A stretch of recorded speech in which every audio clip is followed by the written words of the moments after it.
Бәріңе сәлем, менің есімім Джон, және де мен сіздерге бір өте қорқынышты осыдан бірнеше апта бұрын болған оқиғамды айтып беретін боламын. Бұған сену әрине мүмкін емес, бірақ та бұл жағдай кешкісін болған еді. Яғни мен 16 жастағы жасөспірім баламын. Музыка тыңдағанды өте қатты жақсы көремін, және неше түрлі кино қарап, жаңалық оқығанды жақсы көремін. Соңғы кездері маған Тревор Фернандес деген кісінің осындай қорқынышты жаңалықтары ұнайды. Әрине, оның ішінде тіпті сиреноголовый да бар.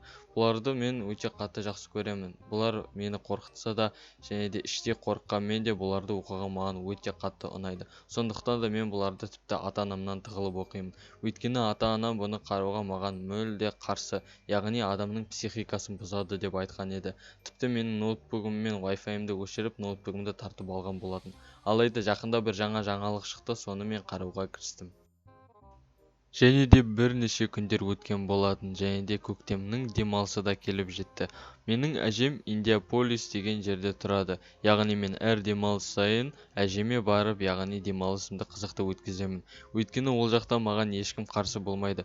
Неше түрлі күні бойға бос болып, неше түрлі ойындар ойнап, тіпті неше түрлі жаңалықтар оқып, кинолар қараймын. Велосипедпен серуендеймін, доп тебемін, және де тағы басқа қызықты ойындарды ауладағы балдармен бірге ойнаймыз. Мен бұл сәтті асыға күттім. Мінекей демалысым да басталды, және әкемді күтіп отырмын.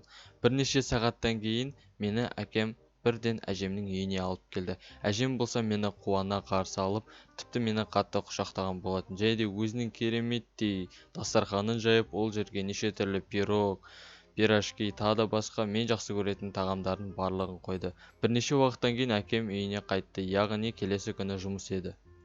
Әкемді шығарып салғаннан кейін үйге жайғасып, әжемнің қасынан отырып, неше түрлі жаңалықтарымды айтып берген болатынмын. Және де әжем болса, бұл жақта тіпті Майкл және де Дэн деген сенің өте жақын достарың да бар. Дэн болса, атасында мұннан бұрыннан жүр деп айтқан еді.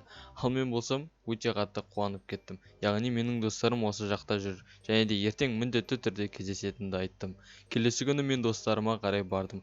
Достарымды мен 4 ай көрмеппін, достар, сенесіздер ме? Бізде өте көп жаңалықтар толып қалды. Бір-бірімізге әңгіме айтып, чипсы жеп, газировка ішіп, уақыттың қалай өткенін білмей қалдық. Бір кезде Майкл болса, қалалық парктың біріне серуендеуге шақырған еді. Және де біз келісіп қалалық паркқа бардық. Және де қалалық паркқа барғаннан кейін бұл жерде жаңбыр жауып кетті. Мен болсам, бұл жаңбырды күтіп тұрмай басқа жерге барып отыруымызды айтқан едім.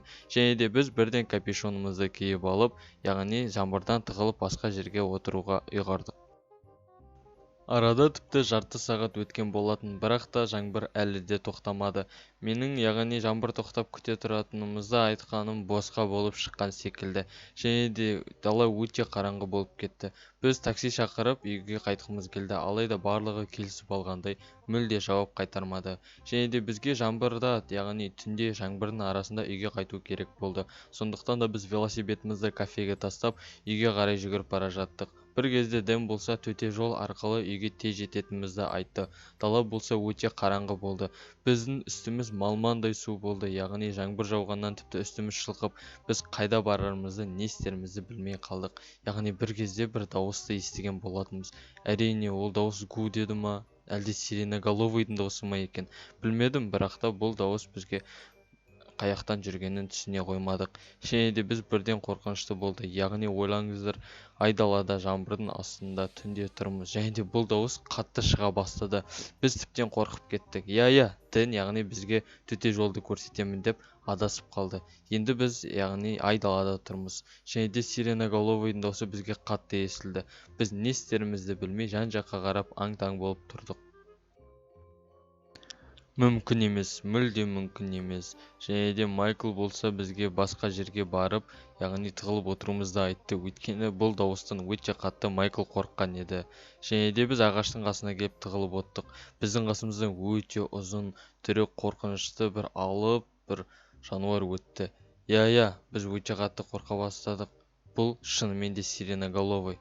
Мен тіпті бұны естіген бойда денем дірілдеп тіпті қорқа бастаған едім. Және де менің достарыма қарасам, бұлар да өте қатты дірілдеп, яғни көздерінен көрініп тұр қатты қорқып отқаны. Біз не істерімізді білмедік. Және де оған қарадық. Және де ол болса өтіп бара жатты, айналасына қарап жан-жаққа қарады, оңға солға қарап өтіп бара жатыр. Бізді көрмей өтіп кетсе екен деп тілеп отырдық. Және де сиреноголовый біздің қасымыздан бізді байқамай өтіп бара жатқан еді. Бір кезде Майкл түшкіріп қалды. Иә достар, Майкл қатты түшкірді.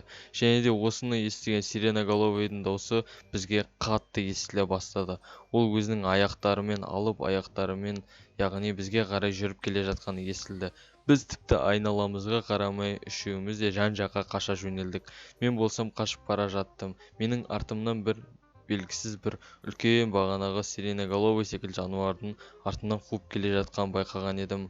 Менің тек ішімнен тілегенім бұл мені ұстап алмаса екен, және де мен бұл жерден қашып кетсем деген оймен барынша қатты жүгіріп бара жатқан едім. Артыма қараған болсам, бір кезде Майклдың даусы шықты. Яғни сиреноголовый менің досымды, яғни Майклды аяғынан ұстап, шайқап басын айналдырып жатқан еді. Майкл болса қолымен де аяғымен де қозғады, бірақ та сиреноголовыйдың жынына тиіп қалған сияқтымыз.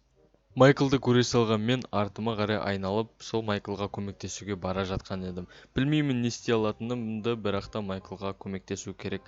Мен жерде жатқан шағын шыбықты алып, сиреноголовыйға яғни қолымды бұлғап, оны өзімнің назарыма аударғым келді. Иә достар, менің қолымнан келді. Ол Майклды лақтырып, маған назарын аудара бастады. Майкл болса сол жерден құлап, бірден тұрып, Дэннің қасына жүгіріп кетіп қалған еді. Міне осы сәт, яғни мен сиреноголовыймен жалғыз қалдым. Ол маған жақындап келе жатты. Бұны мен яғни жақсы көрген едім. Бір жағынан да қорыққан едім бұдан. Яғни мен жаңалықтардан оқып жүрген сиреноголовый тіпті менің алдымда, көз алдымда келе жатты. Мен ішімнен не істерімді ойлап қорқып келе жатқан едім. Бір кезде мен ойда жоқта айқайлап қаша жөнелдім. Көмекке шақыру ешкімге де, яғни көмекке шақыру маған қолымнан келмеді, өйткені айналада ешкім жоқ. Ал Дэн мен Майкл болса тіпті менен алыстап кетті. Мен қорыққанымнан қатты жүгіріп бара жатып, аяғымды шалып, сол жерге құлап қалдым. Бұл жерде менің өмірім тіпті қорқынышты кинодағыдай болып кетті. Мен қорыққанымнан қолымды бетіме, яғни көзіме жауып, үндемей тұра қалдым. Бір кезде мені сиреноголовый көтеріп бара жатқанын байқадым. Алайда мен көзімді ашсам жерде жатыр екенмін. Тіпті қозғала алмадым, мойындарым сынған секілді болды. Тіпті сөйлей алмай не істерімді білмей тұрып қалдым. Бір кезде маған әжемнің сөйлеп жатқан даусы естіле бастады. Мен түсінбей тұрдым, не болып жатыр деп. Бір кезде қорқынышты түрмен әжемнің жүгіріп келе жатқанын, артынан неше түрлі полициялардың келе жатқанын байқадым. Бір кезде әжем жылап менің қасымда тұрғанын, яғни байқаған болатынмын. Мен тіпті бір сөзді де айта алмай, сөйлей алмай тұрдым. Полицейскийлер болса Бен мен Майклды сұрап жатты, бірақ та олардың қай жаққа кетіп қалғанын білмедім. Және де мені ауруханаға жедел түрде алып кеткен болатын. Ауруханаға келгеннен кейін мен тіпті өзіме желеп келе бастадым, бірақ та менің кейбір жерлерім сынған еді. Ал және де мен тіпті бұл сиреноголовый туралы бір сөз, яғни айта алмаған едім. Ал Майкл мен Дэн достарымды мен әлі күнге шейін қай жақта екенін білмеймін. Тіпті олардың қайда жоғалып кеткенін, қайда кеткенін де таба алмаған едім.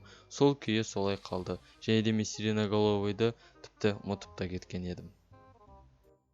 Ал мінекей осындай қорқынышты жағдай менің басымнан өтті. Мен сіздерге бұны барлығын тап-тұйнақтай қылып айтып берген едім.